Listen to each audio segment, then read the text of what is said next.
Hey, welcome back. This is Henry again with the Serenity Channel, coming to you with a quick video. Um, this is a video about um, what you can do to help your child before the upcoming school year. As a substitute teacher, one thing I've been noticing over the past few years, I've been subbing now in Long Beach for 3 years. One thing I'm noticing is I always get sent because I'm a male. I always get sent to the worst performing schools. Um, and the reason why is because a lot of the boys, middle school boys, if they don't know how to read, they automatically start acting out as soon as the first day of school comes. And a lot of the parents, what they'll do is they'll come in. There's orientation, so they'll come in. They'll come into the auditorium. They'll sit, make sure that their kids checked in, and then once their kids checked in, they're out. And their kids, if the kid doesn't know how to read, the first few days of school for that kid is pretty rough because again they're in a new class. There's a lot of peer pressure for middle school kids, boys and girls. Um, they don't have their classes yet for middle school. They're just getting used to getting classes. Some of them, because in elementary school they don't have classes. So middle school, they're just now beginning to get their classes, and they're it's a little hard for them to mix with their peers if they don't know how to read. They're in middle school. Now I know that this is a very sensitive issue, and I'm going to be as I'm going to be as politically correct as I can. Okay, we've got time, at least a couple of weeks before school starts. If you're a parent and your son can't read, I don't see this problem with daughters. I really don't. Our girls are bright. Our girls are intelligent. Our girls want to learn at a young age. It's something inside of girls that make them want to prove that they can do well in school, in elementary and middle school. Both of those grades, girls want to do well. And if there is a deficiency, it's not because of her willingness to try.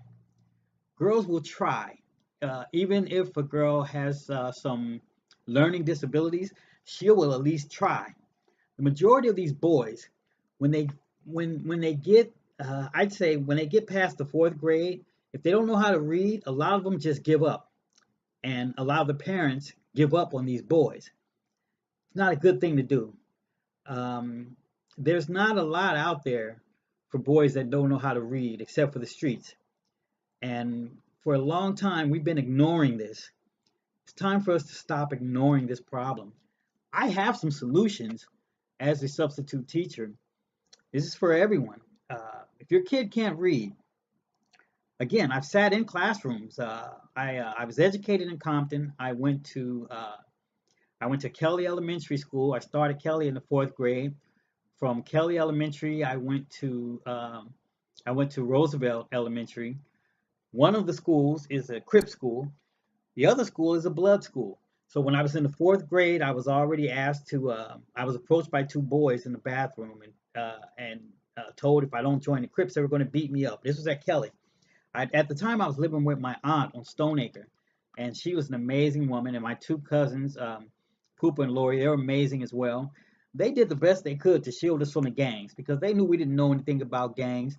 Not only that, when you're 9 years old, you really shouldn't be getting threatened by anyone in the bathroom to join a gang, for one. But for two, I seen kids get beat down when I was. This is back in the 80s. I think this was maybe 81, at Kelly Elementary School. I seen kids get beat down because they didn't want to join gangs. I'm talking about fourth graders, third graders getting beat down because they don't want to be in a gang. We got to stop this, and we got to stop it at the parents. We can't continue to blame these kids. We got to stop it at the parents. And I'm going to tell you a way to do it as a parent. One thing you can do, first off, I always recommend that every parent, every person um, get the movie called Gifted Hands. This is a story of Ben Carson. A lot of people don't like Ben Carson because of his stance on education and housing. But Ben Carson grew up in the ghetto in Detroit. He grew up a single mom. His mom worked for a living though, but she worked cleaning houses, so she worked a lot of hours. His mom also had some mental issues herself, but she was smart enough to tell her two boys, no TV until you get to the library. This is what this woman did. This is what, to me, the most amazing part of this movie is how strong women can be when they want to be. When a woman wants to be strong, there's nothing that she can't do. Ben Carson's mother, she barely could read. I think she maybe read on the third grade level when she had her two boys. She lived in the projects. She wanted the best for her boys. This was in the early 60s. I wasn't even born. Yeah, the early 60s. I wasn't even born yet. What she did was she got library cards for her two boys. I think Ben might have been maybe 6 years old when he got his first library card. And Ben's brother is a little older than him. They both got library cards, and the mother made sure that those boys would go to the library and get two new books every week. This is a woman who had a third grade education, lived in the projects in the 60s, no husband, nobody to help her with her two boys. She made sure that that TV was off and that them boys had library cards. This is the LA County library card. This is the library card that I got with my kids. I believe, let me see, I was newly divorced, so I got this library card here at Compton Library in 2001. I still have it today, and this library card is still good in all of LA County. This library card can get your kid access to the computer. If you don't have access to the computer, your kid can go on the computer if they have this library card. It's free. All you have to do is you take your kid to the library. Your kid can't go by himself and sign up for one of these because they need signatures. You know, you got to be responsible when you check out a book. If you take that book home, somebody has to be responsible for the kid bringing the book back. So that's why the parents have to go. You can't just send your kid out to the library like you just send your kid out to school, and then your kid comes home and then your kid doesn't know anything because you're not taking them. We got to stop being those kind of parents.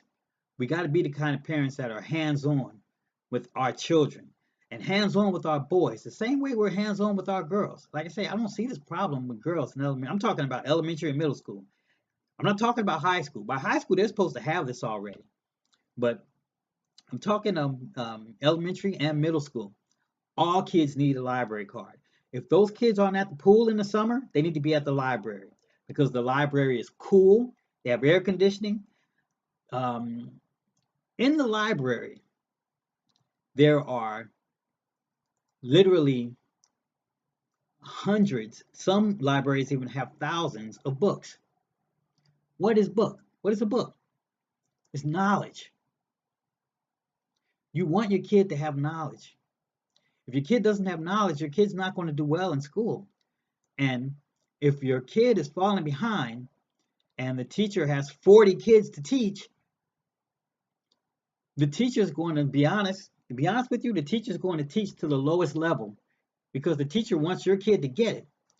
But if somebody else's kid has already been to the library, somebody else's kid already knows how to read, somebody else's kid is already well versed in what they're supposed to do at their grade level, then that means that kid has to go to school and sit in class and be bored because the teacher's going to teach to the level of the lowest kid, which means that kid that's already advanced, it's just it's not fair for that kid to have to go over things that they already know. This is why kids lose interest in school, because not because of the kids that keep up. The kids that keep up, they love school.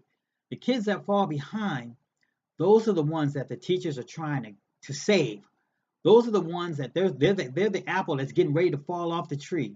And everyone who teaches, every teacher, every substitute teacher, the reason they do it is because they love kids. I don't care what color they are. So we need to stop making excuses about these teachers. These teachers are very underpaid. When I say very underpaid, I mean that. Very underpaid. Um, if you have 40 kids in your class and you're a teacher, you also have to be like a psychiatrist. Because you got to kind of figure out why these kids aren't getting it. Why is it something you're doing wrong? A lot of the teachers question themselves. Is it something I'm doing wrong? Why this kid won't sit down? Kids are always out the seat, flipping around, joking around. Once I even have a story myself. Once my own son, I love him to death, but even in the fourth grade, my own son, even though he has library card, even though his dad read to him when he was young, I read him the Dr. Seuss books. This is how I was raised. My sister Lisa read the Dr. Seuss books to me to teach me how to read. I did the same with my son. He went to school in the I believe, yeah, fourth grade, Fleming Middle School in Harbor City, and he was he was swinging in between the chairs in the class. The teacher called me at work, said, "Hey, I need you to come down here because Henry he's not doing his work and he's out of his seat." Okay, as soon as I get off work, I'll be there. So I got off work. I went and told my boss that I got a call from the school. I had to get down there. So I walk into class. I'm wearing all white, and as you can see, I'm a pretty dark dude. So if I'm wearing all white, I should be the first one you see when I walk in the classroom. So I walk in the classroom, the teacher sees me. The other students see me. My son, he don't see me because he out of his seat. He's got his elbows in between two chairs and he's swinging. He's swinging in between two chairs while the teacher's teaching class. I walk to the back of the class. I sit down in the back of the class wearing all white. All the other students that were, giggling and thought that it was funny and these things, they all stopped because they all knew somebody daddy here. Somebody daddy here. So all the other kids stopped laughing at him. But he didn't get it yet. He's still swinging, swinging, swinging, swinging, trying to, have fun, impressing his peers in class. His teacher's just standing there at the board looking at him. Everyone looked at this guy swinging for about 2 minutes straight. But 2 minutes straight, he didn't get it because he was off in his own world, in his mind. So after about 2 minutes of swinging, he realized that nobody was laughing. He realized the teacher wasn't telling him to sit down. He's like, wait a minute, nobody's telling me nothing. So he looks at one of his friends. She's a girl. She looks at him and gave him a look like, you better knock it off. This is one of his peers, another fourth grade girl. She looked at him like, you better knock it off. He turns around. He had to turn completely around to see me because I'm in the last aisle. He's like in the second chair. I'm like in the fifth or sixth chair, but I'm behind him. He turns around and looks. He sees it's me. I'm looking him right in the face. He's looking me right in the face. Know what he did? He sat down. I looked at his teacher. The rest of the class was looking. Everybody thought I was going to go off. I've never been the type of father to go off. Never. Never. I'm always calm and cool, like I'm calm and cool right now. I looked at my boy. I said, I'll see you when you get home. And I walked home. I mean, I didn't walk home. I got in my car and I drove home. It was about 11. School's out, I guess, about maybe 2:50. So I'm expecting him to walk home from school. He comes home from school. He does. Did I spank him? Nope. Mm-mm. I didn't spank him. I knew he knew how to read. I knew I prepared him for school. I knew he had everything that he needed for school. Not only did I not spank him, I knew because he had that visual of me in here in his class with all his peers all on him, I knew that was enough punishment. He didn't need no beat. All he needed was for his dad to look at him acting a fool right there in class. This is what I think a lot of our parents need to do. You need to go up to the school when your kid don't know. Not when the teacher call you, but just when the kid don't know. Sit in the back, see what your kid do. Now, I'm not going to tell anybody how to raise their kids. My son, in 27 years of his life, he's got 2 spankings from me. 2. Guess who he blames for all the problems in his life? The kid that gave him two spankings. You know why? When someone isn't as successful as they want to be in life, definitely men. What we do is we look back. We look back at our path to where we are today. So if I'm a 27-year-old man, I look back at my path and all I see is me goofing off. I got to blame somebody for it. I can't blame me. It's always easier to blame your dad. You're not going to blame your mom. It's always easier to blame the dad. But that's the loser's way out. It really is. Because at the end of the day, you didn't get what you were supposed to get when you was at school. There was a time I told my son, I need you to go to school and bring home my homework today. All right, Dad. He went to school. He came back. He didn't have his homework. Now, bear in mind, this is a guy that's been throwing his homework under the bus since he was 4 years old. Been throwing his homework away. Now he's in the 4th grade. So he's been throwing his homework away for about 5 years. I'm his dad. I know this. I ain't beating none for throwing his homework away all 5 years. But I know that that's how he get down. So when he comes home, he says, I ain't got my homework. This is how these kids will talk to their parents. That's very disrespectful. It really is, especially when you got a good parent who ain't beating on you. Anyway, he come home and looked me right in the face. I ain't got my homework. Oh, you don't, huh? Okay. It's like 4 o'clock. I told him, you go back up to that school. Get my homework. Well, he left. I don't know where he went. At the time, I was working 2 jobs. I was trying to get ready for Christmas. I had to make sure my kids had toys for Christmas, So I'm working 2 security jobs. 2. I'm working 16 hours a day so my kids could have a good Christmas. I wake up just long enough to check his homework and then go to work. And he knows this. So when I told him to go back to school to get his homework, I don't know what he did. I think he probably went to one of his friends' house to play video games. Anyway, I'm sleeping. He didn't come home. I'm sleeping. I got to go to work. Next thing you know, LAPD is bringing my son home.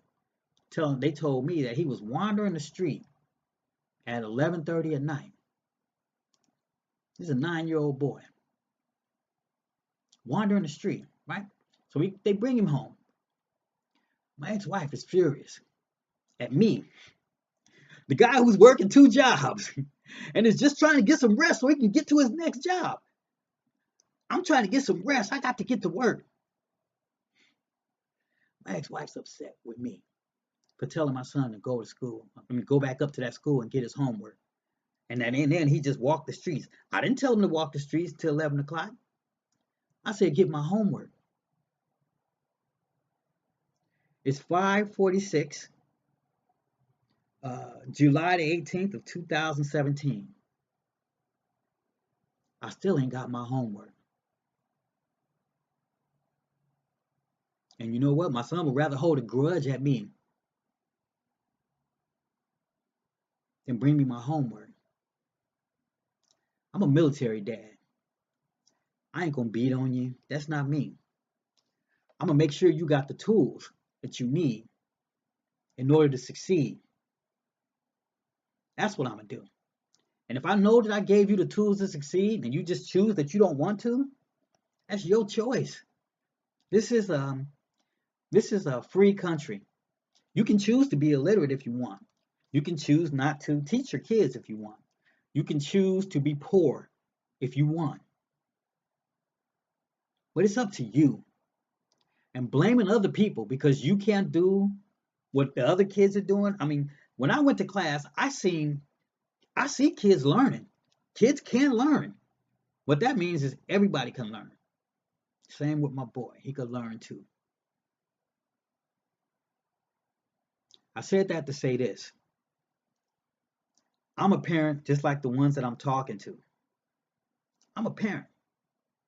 I understand how hard it is, but I got both my kids. This one, my daughter got this at 4, my boy got this at 12, and I got this one for me when I moved to Long Beach.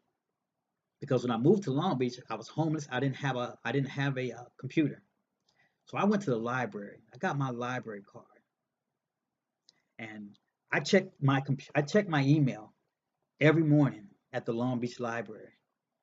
And one thing I like about the library, like I said before, is knowledge in there. It's knowledge. Nobody can make you be smart, but you gotta want to learn. You gotta want to learn, and that's what this is coming back to. So again, this summer, maybe got some of you guys got 2 weeks before before school starts. Get your kid in the library in these next 2 weeks. Get them there. The librarian is underpaid, but she is paid to help your kid learn. If you can't read, you can get your kid down there. Get them down there. Your kid needs to learn how to read. And if they have to start with Dr. Seuss, that's fine. Because I've taught people how to read, adult men how to read by using the Dr. Seuss books. Dr. Seuss works. As a matter of fact, I think Dr. Seuss, when he wanted to publish his first book, he was denied, I believe, 5 straight years in a row. 5 years in a row, he was denied. They said his characters did, they looked too, his characters weren't lifelike, uh, like Horton and Who, and all these characters. They say they weren't lifelike, so people wouldn't buy them. Well, he was persistent, and when he finally did get his first children's book published, they asked him what name he wanted to use. He said Dr. Seuss, and the rest is history. Dr. Seuss has been teaching American kids how to read. Wow, wow, for years, for generations. So don't be ashamed to start with Dr. Seuss. If that's what you got to do, that's what you got to do. Now, to help these boys, this is what helped me, the comics. You notice I got it wrapped. I've got about 300 of these. I got a friend named Jake. Jake is a UCLA grad, and he's also one of my Navy buddies. I told him I got 300 comics, and he was like, "No, you don't, Jake. I do. I'm not gonna show you all 300, but I'm gonna show you a lot of them. Some of these are some of the ones that I take to class with me to show the kids. All kids, boys and girls, they love comic books. The reason why is because the comic books give kids confidence. The comic books give kids a sense of empowerment. Um, I gave my son, I promised my son at a young age, I had a Kobe Bryant rookie card, and I promised it to him. I said, when you turn 18, I'll give you this Kobe Bryant rookie card. Now I look back on it. I should have held on to that Kobe Bryant rookie card. But the reason I gave it to him is because I promised it to him. I don't know what he done with the card, but if he was smart, he'd be saving that card if he was smart. My guess is it's probably on eBay somewhere. But because I mentioned that to say this, I never promised my daughter anything, but I am today. This right here is a Spider Woman comic book. I don't know how many of you are familiar with the value of comic books and how the value rises. This right here, um, this Spider Woman, this specific issue, is from 1979. You can see there in the corner. Can you see that?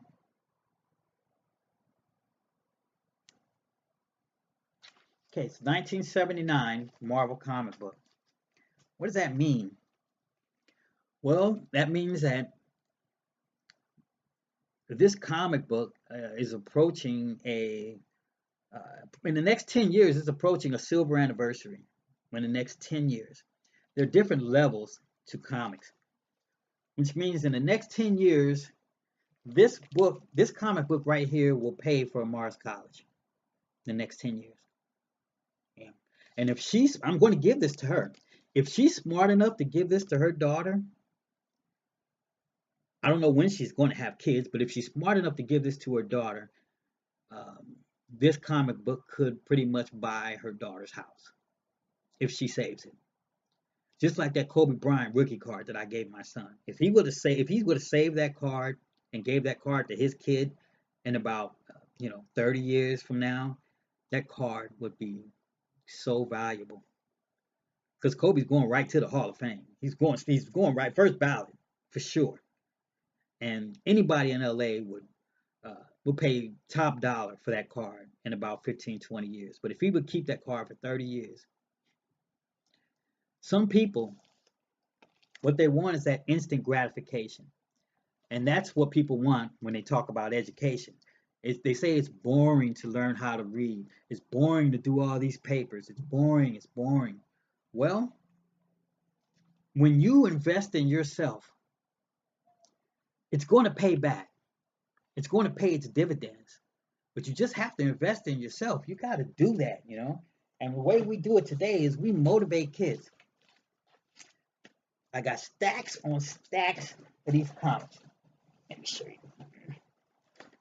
This right here, it's about 100.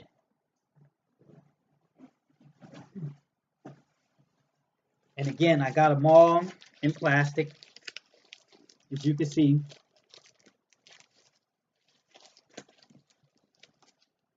This one here was 35 cents in 1978. Avengers. 35 cents, 1978. Green Lantern.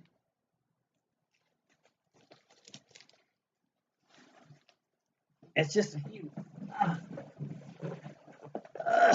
This box here is about another 200.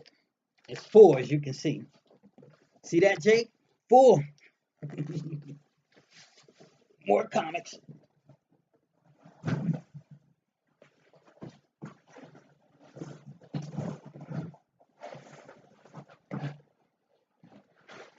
Here's my last batch.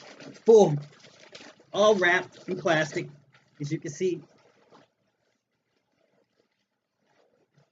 And I know you're probably like, well, it's not the good comics, it's the old ones, it's the bad ones. No, not at all. Iron Man.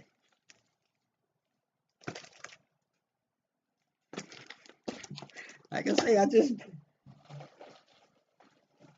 I owe this to my sister Lisa and my sister Tracy. My sister Tracy was in the kindergarten, and I'm 4. I wanted to go to the kindergarten, but I couldn't go. So I told my sister Lisa, I remember this like it was yesterday. I want to go to the kindergarten. She was like, you can't go. And I was sad. And I was like, well, I want to go to school. And she said, well, you can't go to school yet, but I can teach you how to read. So she picked up the Dr. Seuss books, taught me how to read from Dr. Seuss. I fell in love with reading. And when I got my allowance money, we would get $1 a month for allowance. But for a 5-year-old, that's a lot of money. I went and got comic books. That's what I did with mine. And I've been buying them ever since. I was placed in a situation where I was able to buy a lot of these comic books. I was able to buy a lot of them from a veteran's daughter. He had collected these comic books, and unfortunately, he passed away. And his daughter didn't know what to do with them. She didn't want them, and she wanted to sell them for $3 a piece. Not all of them, but majority of them. I had to take her up on the deal. I had to.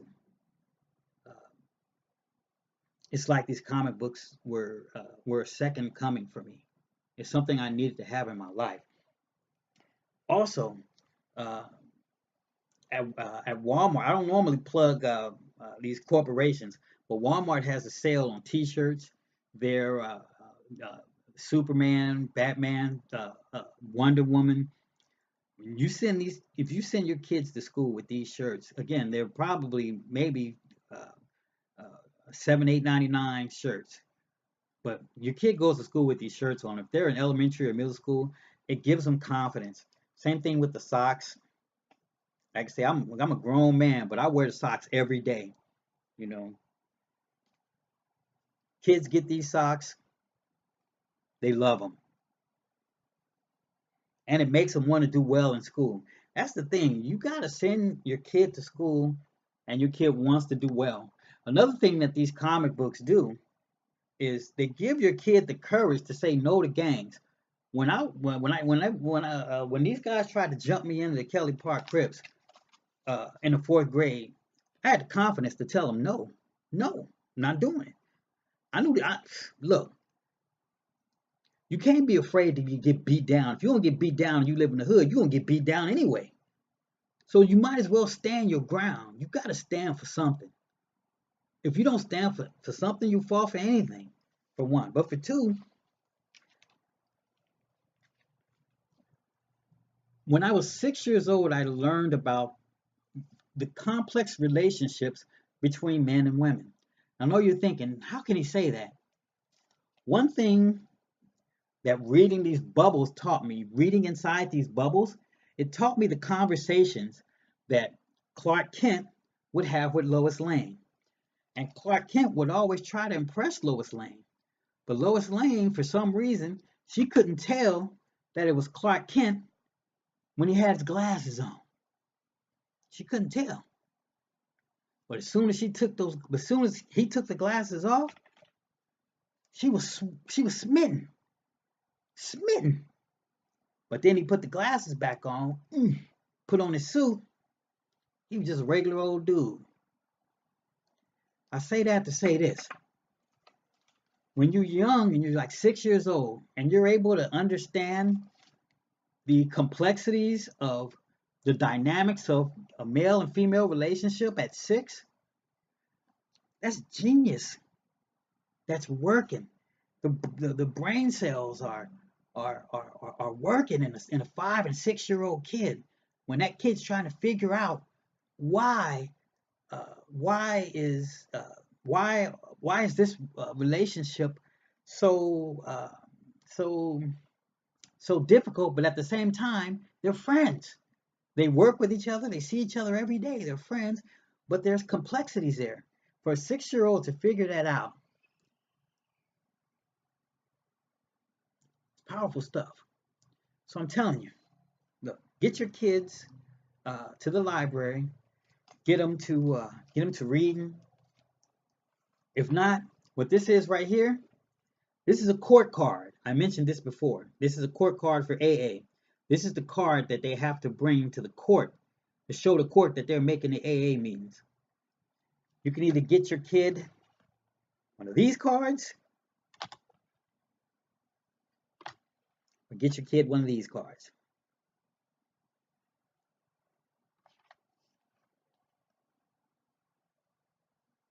That's coming from love. Again, I'm teaching the kids in about 2, 3 weeks. I'll be in the auditorium. I'm seeing them coming in. I know the situations that I'm going to be faced with, and I'm happy. I signed up for this. I love what I do.